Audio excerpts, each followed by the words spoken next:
Greetings world, we are anonymous. Former President Barack Obama fled Washington, D.C. this past Friday, the 10th of March, traveling to New York City, Omaha, San Jose, and ending up in Hawaii.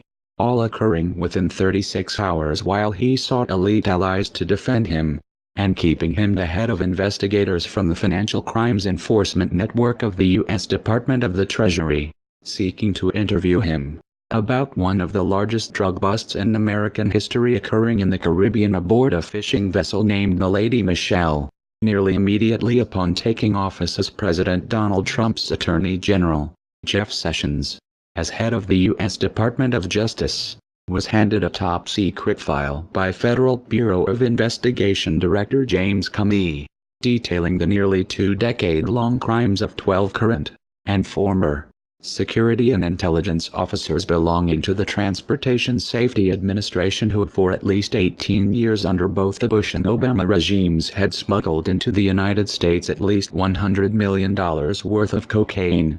4 days after Attorney General Jeff Sessions received this top-secret file on these Bush-Obama regime drug criminals from Director Comey, he ordered their immediate arrest, and that was meant to coincide with former President Obama being out of the United States as he was vacationing in the Virgin Islands.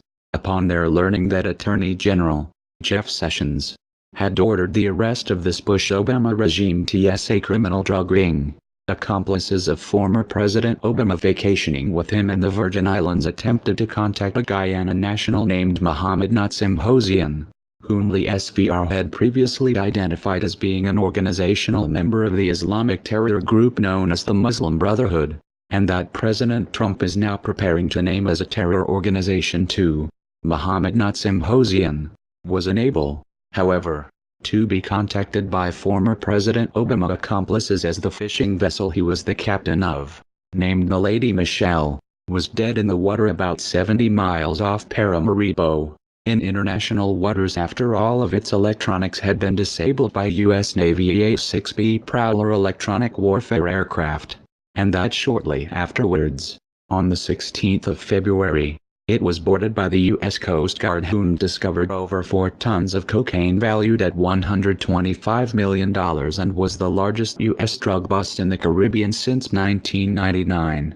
Arrested with Mohammed Natsim Hossein aboard the Lady Michelle drug ship were Richard La Cruz, Neville Jeffrey, and Mark Anthony Williams, all of whom were remanded to U.S. custody in the Virgin Islands just hours after former President Obama accomplices flew out from there on a private aircraft. As to the Lady Michelle fishing vessel used by these cocaine smugglers, its St. Vincent registration showed it being owned by the Argyle International Airport Development Company, and whom the U.S. Coast Guard returned custody to under existing international treaties between these two nations.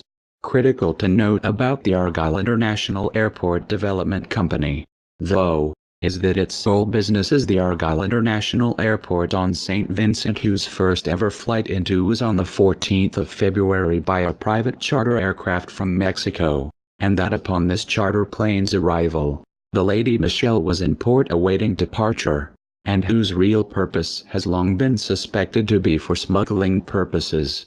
Forget the tourists. There is something much more lucrative afoot. It is whispered that recently cocaine barons have injected $400 million into a group within the Vincentian government for help with setting up an improved link into the U.S. of South American cocaine. There are 5 areas of concern for the South American investors. 1. For the SVG ruling regime to be kept in power at any cost. 2. The completion of Argyle Airport. 3. The control of the abandoned fishery units at Bakwia and Gowida. 4. Tight control and implication of the police and Coast Guard. 5. Control of a working shipyard for the secret alteration of internal structures of vessels. 6. Building of a new shipping container port and facility. The whole operation is compartmentalized so as no group or individual within the grouping knows everything. Those involved are high-ranking Vincentian government officials, Venezuelans, Panamanians and, most importantly, Colombians. According to fishermen, Venezuelans have already inspected the fishery installations with the view of acquiring them. It is alleged that Venezuelans are involved in the new lease of the Otley Hall shipyard complex. Venezuela is involved with building our airport at Argyle. Further raising fears that the Argyle International Airport is being used by drug smugglers linked to former President Obama. Was that barely a month prior to his leaving office. In December 2016, he quietly signed a new law called the United States Caribbean Strategic Engagement Act that, in essence, would allow the Central Intelligence Agency to secretly lease this entire airport and fishing boat facility, and who is the largest illegal drug smuggler the world has ever known. As to why the CIA would need the Argyle International Airport as a drug smuggling operation, is due to the calamity that ensued in 2007 when their Gulfstream II jet, that was used to transport rendition prisoners from Europe to America to Guantanamo Bay, Cuba, crash-landed in Mexico carrying over 4 tons of cocaine, and that to this very day, no one has been prosecuted for.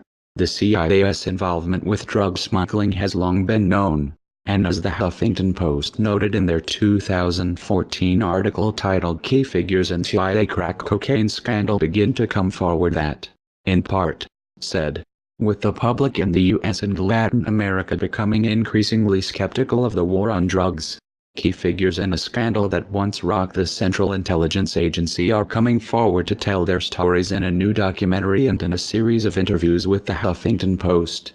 More than 18 years have passed since Pulitzer Prize-winning journalist Gary Webb stunned the world with his Dark Alliance newspaper series investigating the connections between the CIA, a crack cocaine explosion in the predominantly African-American neighborhoods of South Los Angeles, and the Nicaraguan Contra fighters. Scandalous implications that outraged LA's black community, severely damaged the intelligence agency's reputation and launched a number of federal investigations. It did not end well for Webb, however. Major media, led by the New York Times, Washington Post and Los Angeles Times, worked to discredit his story. Under intense pressure, Webb's top editor abandoned him. Webb was drummed out of journalism. One La Times reporter recently apologized for his leading role in the assault on Webb, but it came too late. Webb died in 2004 from an apparent suicide. Also in 2014, the American News Service shockingly revealed how grave these crimes had actually become in their article titled U.S. Government and Top Mexican Drug Cartel Exposed as Partners that, again in part, said, for over a decade, under multiple administrations, the U.S. government had a secret agreement with the ruthless Mexican Sinaloa drug cartel that allowed it to operate with impunity.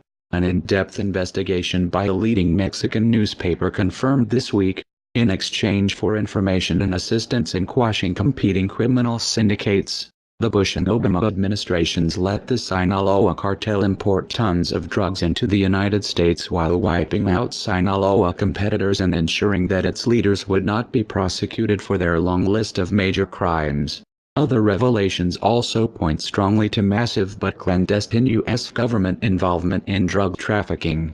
Relying on over 100 interviews with current and former government functionaries on both sides of the border, as well as official documents from the U.S. and Mexican governments, Mexico's El Universal concluded that the U.S. Drug Enforcement Administration, DEA, Immigration and Customs Enforcement, and the U.S. Justice Department had secretly worked with Mexican drug lords.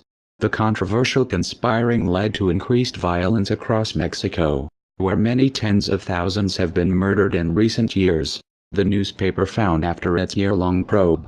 The U.S. agents and their shady deals with Mexican drug lords even sparked what the paper called a secret war inside Mexico. To the exact scheme being perpetrated upon the American people by the CIA, is there paying off by the hundreds of millions of dollars the former Clinton, Bush and now Obama regimes from their massive illegal drug smuggling profits.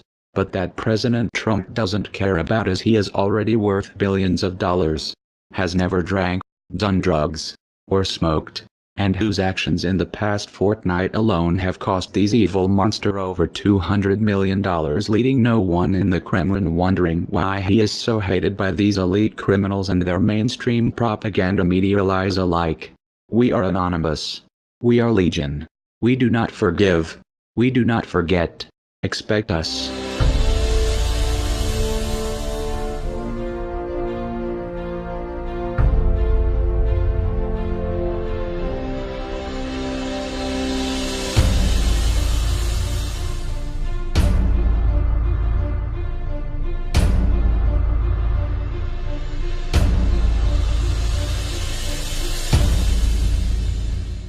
D.C. this past Friday, the 10th of March, traveling to New York City, Omaha, San Jose, and ending up in Hawaii, all occurring within 36 hours while he sought elite allies to defend him, and keeping him the head of investigators from the Financial Crimes Enforcement Network of the U.S. Department of the Treasury, seeking to interview him. A Bush Obama regime drug criminals from Director Comey.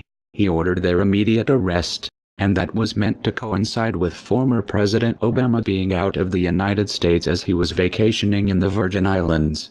Upon their learning that Attorney General Jeff Sessions had ordered the arrest of this Bush-Obama regime TSA criminal drug ring, accomplices of former President Obama.